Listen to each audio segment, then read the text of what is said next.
When I first saw the Farrow Ball colors that I had to choose from, I was really excited. There's a lot of beautiful shades and there's just so much range and variety in the new colors.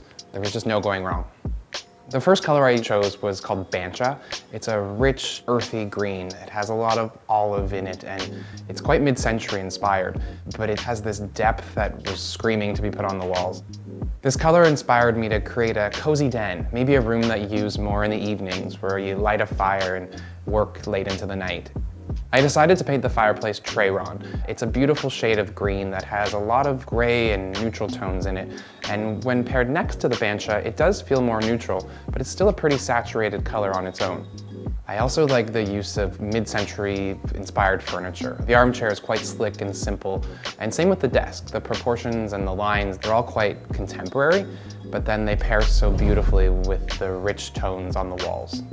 Changing the wall color can transform a space, and we put that to the test by painting the walls denims and the fireplace payen black. It's another fun combination.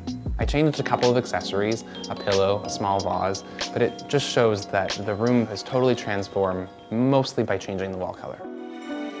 The second setup, I was inspired to create a breakfast room, which is not found in every home, but it's a smaller dining room that is often used during the daytime. The wall color is Sulking Room Pink, which I love. It has a beautiful taupey brown undertone to it, so it's quite livable, but it's still obviously pink. The baseboard was painted in Rangwali, and it is a vibrant shade of pink. When paired next to the Sulking Room Pink, you really get a sense of that, but it's going back to the same theory as the green setup earlier, where its tones of the same color allow you to use more than one shade without it becoming overdone. I kept the furnishings and accessories in this room really neutral. There's a lot of warm ivories and whites that play so beautifully with these two shades of pink, but then they also kind of pop off this wall color.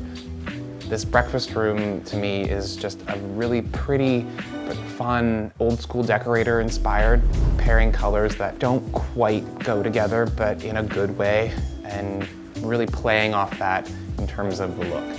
When we switch the wall color to Schoolhouse White and the Jitney baseboards, the look is transformed to becoming less decorator, more traditional farmhouse, which is another look that I really love. This accented colors on the baseboard versus on the walls is a fun reverse. It's still a really nice, light and bright room that I would use during the day, but I could also see this working down a hallway or in any other transitional space that has a real defined stop and start. I definitely recommend going bold and not to be afraid of color and not to be afraid of paint. The rich pigments of these Farrow Ball paints really bring depth and life to your walls. If you kept everything in the room exactly the way it is and just changed the wall color, I guarantee it's totally going to transform your space.